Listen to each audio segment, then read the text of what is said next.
من شرور أنفسنا ومن سيئات أعمالنا من يهده الله فلا مضل له ومن يضلله فلا هادي له وأشهد أن لا إله إلا الله وحده لا شريك له وأشهد أن سيدنا ومولانا وحبيبنا وشفيعنا محمدا عبده ورسوله أرسله إلى الناس كافة بشيرا ونذيرا وداعيا إلى الله بإذنه وسراجا منيرا صلى الله تعالى عليه وعلى آله وصحبه وبارك وسلم تسليما كثيرا كثيرا وبعد فأعوذ بالله من الشيطان الرجيم بسم الله الرحمن الرحيم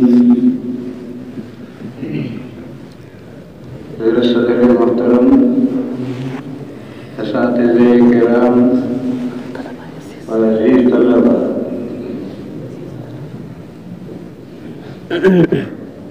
بہت پرانی بات ہے. حضرت حکیم الاسلام قاری محمد طیب صاحب قدس سرہ میرے استاد ہیں. علی گڑھ میں ایک پروگرام کر گئے. کنیڈی ہاؤس میں تقریر کرنے کے لیے کرسی پر بیٹھے. خطبہ پڑھ کر کوئی آیت نہیں پڑھی، کوئی حدیث نہیں پڑھی. ایک پرچہ آیا تو خطبہ پڑھنے کے دوران میں حضرت نے وہ پرچہ ہاتھ میں لے لیا. خطبہ پڑھنے کے بعد میں کوئی آیت یا کوئی حدیث نہیں پڑھی، اس کے بجائے پرچہ پڑھا. اس پرچے میں لکھا تھا کہ آپ اینٹ پتھر پر تقریر کریں. اس پرچے میں وہاں مذاق اڑاتے ہیں، وہاں کے طالب علم بدتمیز ہوتے ہیں، تمہارے جیسے تمیزدار نہیں ہوتے. تو انہوں نے مذاق کیا، یعنی سائنس کے موضوع پر اینٹ پتھر پر تقریر کریں، یعنی سائنس کے موضوع پر تقریر کریں. ظاہر ہے دارالعلوم دیوبند کا مستمل سائنس کیا جانے، وہ لوگ سائنس پڑھتے ہیں. تو انہوں نے مذاق اڑایا اور یہ کہا کہ آپ اینٹ پتھر پر تقریر کریں. حضرت نے یہیں سے تقریر شروع کی اور یہ فرمایا کہ میں بہت سوچ رہا تھا کہ کس موضوع پر بیان کروں. یہ میرے عزیز نے پرچہ دیا اور اس کے لیے اس نے مجھے لقمہ دیا اور اس میں سائنس کے موضوع پر اگر یہ ہو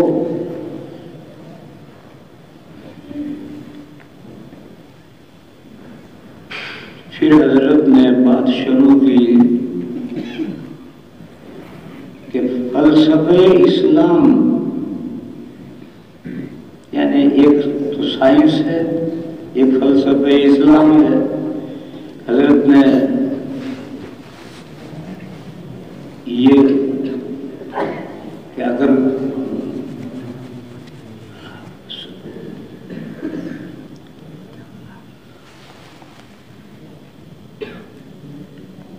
اس نے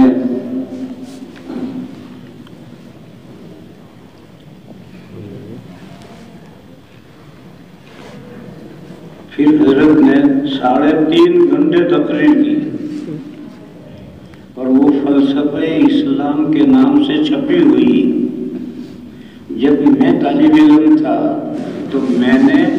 تصحیح کی تھی، میں نے اور ایک دوسرے طالب علم نے مل کر تصحیح کی تھی، اور انہوں نے پورا فلسفہ اسلام سمجھایا، انہوں نے سائنس کے بجائے فلسفہ اسلام سمجھایا، اور 3.5 گھنٹے تقریر۔ یہ قصہ مجھے یاد آیا، کل عصر کے بعد جو طلبہ آتے ہیں، کسی طالب علم نے پرچہ دیا، اس نے یہ لکھا تھا کہ حالات حاضرہ پر کچھ بیان کریں، حالات حاضرہ پر کچھ بیان کریں۔ تو میں نے اس وقت جواب نہیں دیا، میں نے سوچا کہ کل جلسہ انعامیہ ہے، وہاں تقریر، یہی تقریر وہاں پر لوں، حالات حاضرہ۔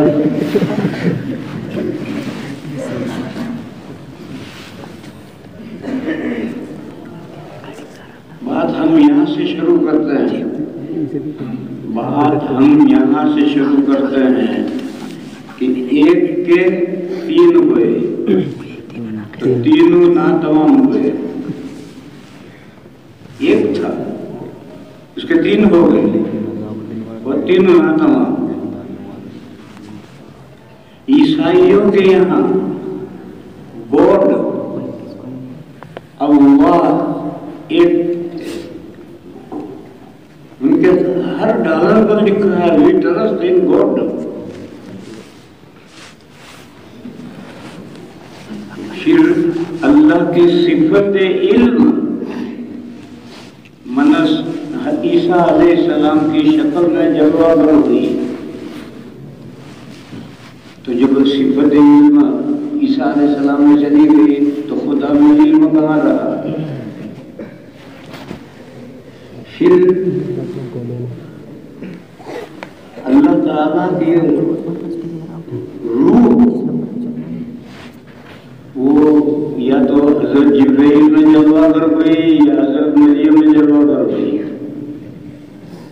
تو اللہ میں روح کہاں گئی؟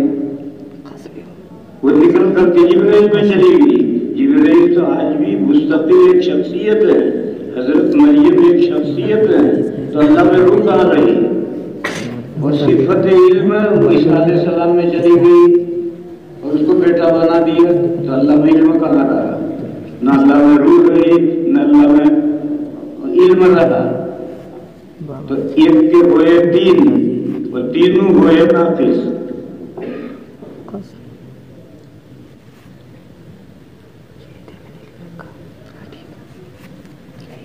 دوسری مثال لو، ایک ہیرا ہے وہ نور، لندن میں ہے، وہ ہندوستان کی ملکیت ہے، اور 1 پیس کوہ نور ہے،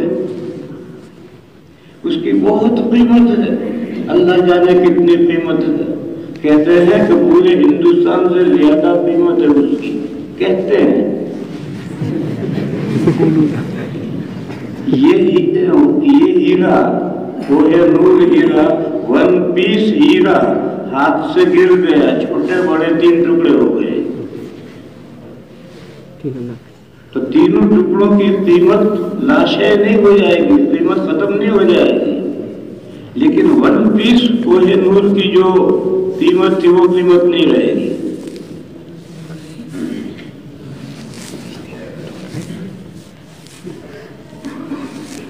اسی طرح سے 2 مثالیں ہیں، ان مثالوں سے سمجھو آپ کا یہ دارالعلوم دیوبند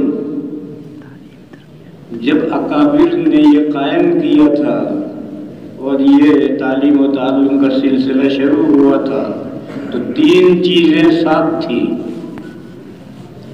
1 پیس کوہ نور تھا، تعلیم،